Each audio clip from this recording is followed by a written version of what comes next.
Hi everyone, I'm back with week 3 updates. So first I'll recap the day and then I'll tell you the biggest lesson I learned from that day. So one will be for documentation purposes.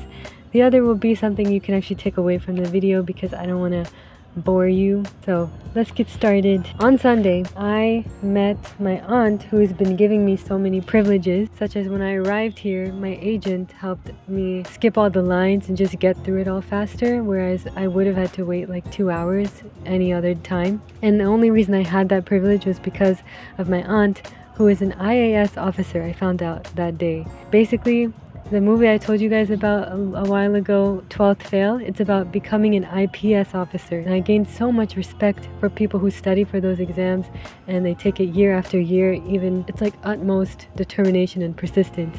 And I found out that my aunt is an IAS officer, which is a step above that. I was finally like, wow, okay, I understand now. We basically went to Sri Salem. There's a temple there. It's actually where my dad was born, that area. And it's like a 3 or 4 hour drive from where I am right now. So we had a police escort because my aunt came with us. Police behind us, police in front of us. And then whenever we crossed a state border, the police from that state would come in front of police car in front of us. So it'd be like 3 cars plus our car weaving through traffic seamlessly because she can't waste time. IAS officers get a lot of privilege here because you're serving the people. So there were people saluting her as we were passing them. There were people bowing down to her. It was crazy. What a crazy experience. She also has the cutest dog. She reminds me of my dog, Arya. It's funny because her dog is named Lila and we call our dog Alia. So Alia and Lila, they could be besties. One thing I took away from the experience was after the temple visit, she took us to the safe abode for her.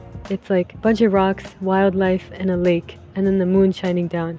I don't think I've ever experienced such peace in my life. I didn't think I would find that here. Like I thought I would always hear sound, but for the first time in this trip, I heard completely nothing. I just heard animals. And that was very blissful. I don't think it's possible for her to get away from people too often. I really respect her and I think she's doing a great job in her position. I think she's very grateful for it too. Lesson of that Sunday was prestige lasts 15 minutes, but the way you make people feel lasts a lifetime. I think when we were getting escorted, it was like, whoa, what the heck, this is cool for like the first 10 minutes. And then I wanted to know what she does with that power, what she does with that influence and how you can truly change people's lives if you're in that position. I even asked her, like, who do you report to? Like, who do you advise? And she said, we don't advise. We make things happen. Period. Monday, February 10th was the day before my birthday. I bought my first sari, which is kind of like interesting because I thought I would do that with my mom. I thought my mom and I would share that experience, but I did it with the rest of my family, which is okay. I might go home and do a photo shoot with it. I can't wait for them to teach me how to tie it because I think that would be like one of my most memorable. I can feel it. Like I think that'll be very memorable for me. The lesson that day was I'm growing up and it's time to embrace my age. I'm 23. I better act like a 23-year-old. When I was 18, I remember having friends that were 23, 24, that age. And I was like, oof, if I'm in the same place that I am in right now, at age 18, at that age, I will be so disappointed in myself. And I think I've come a long way. I think I'm happy and I'm proud of who I am. And I'm living each day with intention and purpose, and that's all I wanted for myself. One of my favorite mentors told me that this is a huge lesson people learn in their 20s. You learn how to not give an F about what people think about you. You do what you do anyway, regardless of how people advise you. I think at some point you finally learn, no, this is what works for me. This is what's best for me. I don't need to take your advice. I can listen and I can be nice and respectful, but I don't have to do what you're telling me to do. I think my brain finally developed. Tuesday was my birthday. We went for a buffet. I think the food was mid. I didn't want to say it, but it was mid. Bro, folded under no pressure. Yeah, everybody had meetings, but within like a 20-minute window, we cut the cake. It was a very nice cake. It was like pista flavor, or pistachio, maybe. No, pista flavored. Wait, pista is pistachio, I'm pretty sure. It's green, so. Yes, and then every year I go to the gym. I make sure at least that day of the year I go to the gym. I've actually been working out. I don't know if I should flex. Anyway, The lesson I learned on my birthday, I always learned something profound on that day. This year was I want to be so busy that I don't have time to think about my problem. For example, I think a lot of people on their birthdays, they always keep track of who wished them happy birthday and who did it. There are a million reasons why somebody doesn't do something. So that means you should criticize what people do. Like criticize what they show you, how they are to you, how they treat you, their actions. They're much easier to judge. They're more reliable. If you want to judge somebody's character, judge how they act, like what actions they show you, not what they don't do. I think that's like, it's an iffy area. Unless it's like consistently they're ghosting you, that type of thing.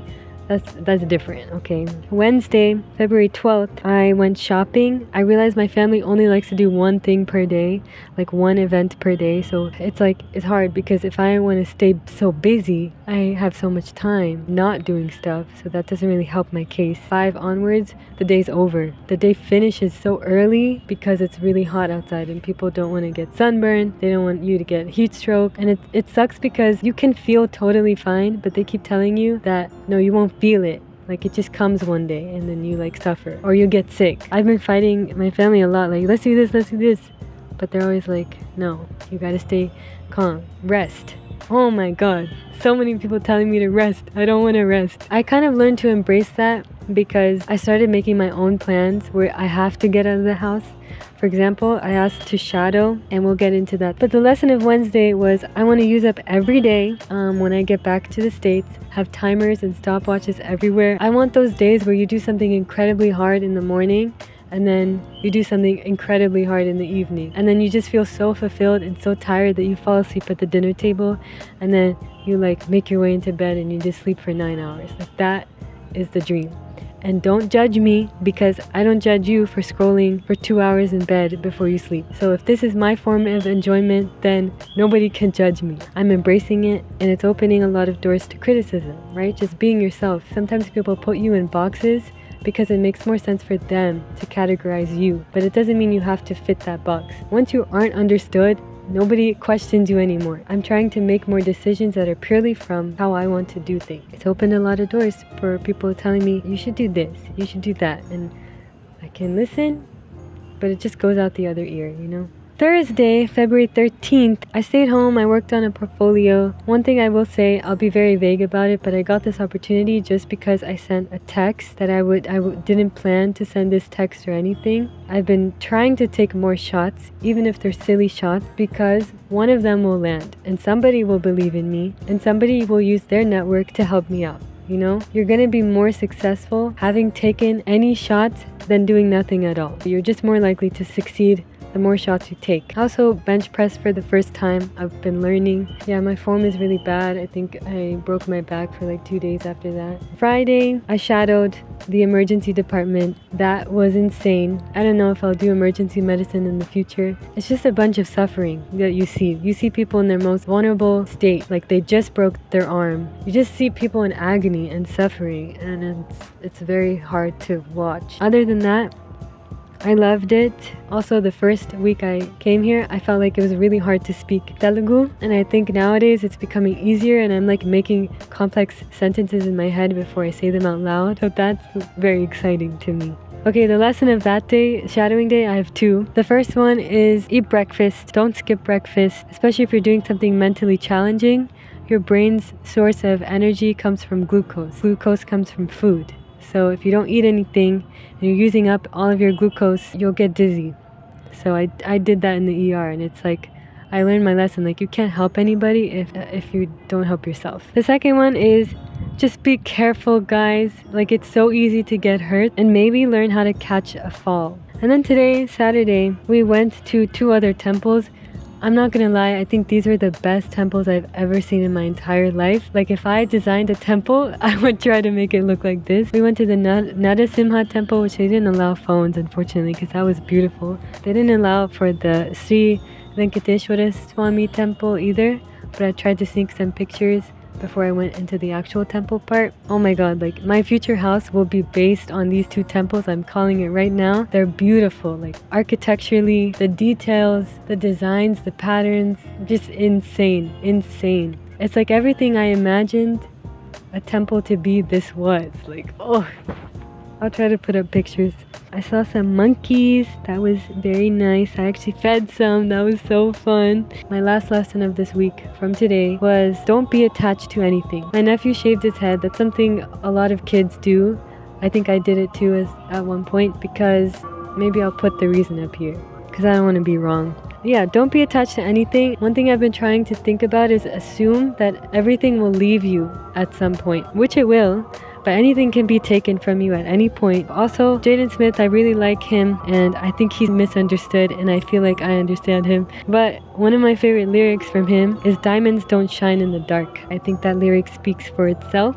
And yep, that's the end of my week. I hope this video was helpful. I hope it was more organized than last week, and I'm proud of myself for doing this, because this is really hard. Getting away, finding alone time has been very tough. Maybe my kids will find these videos one day and just be grateful their mom did this. You're welcome. I'm freezing, so I'm gonna go now. See you next week. Look at my henna. I always write something motivational. This time it was walk faster. But I wish I wrote take chances. Okay. Bye for now.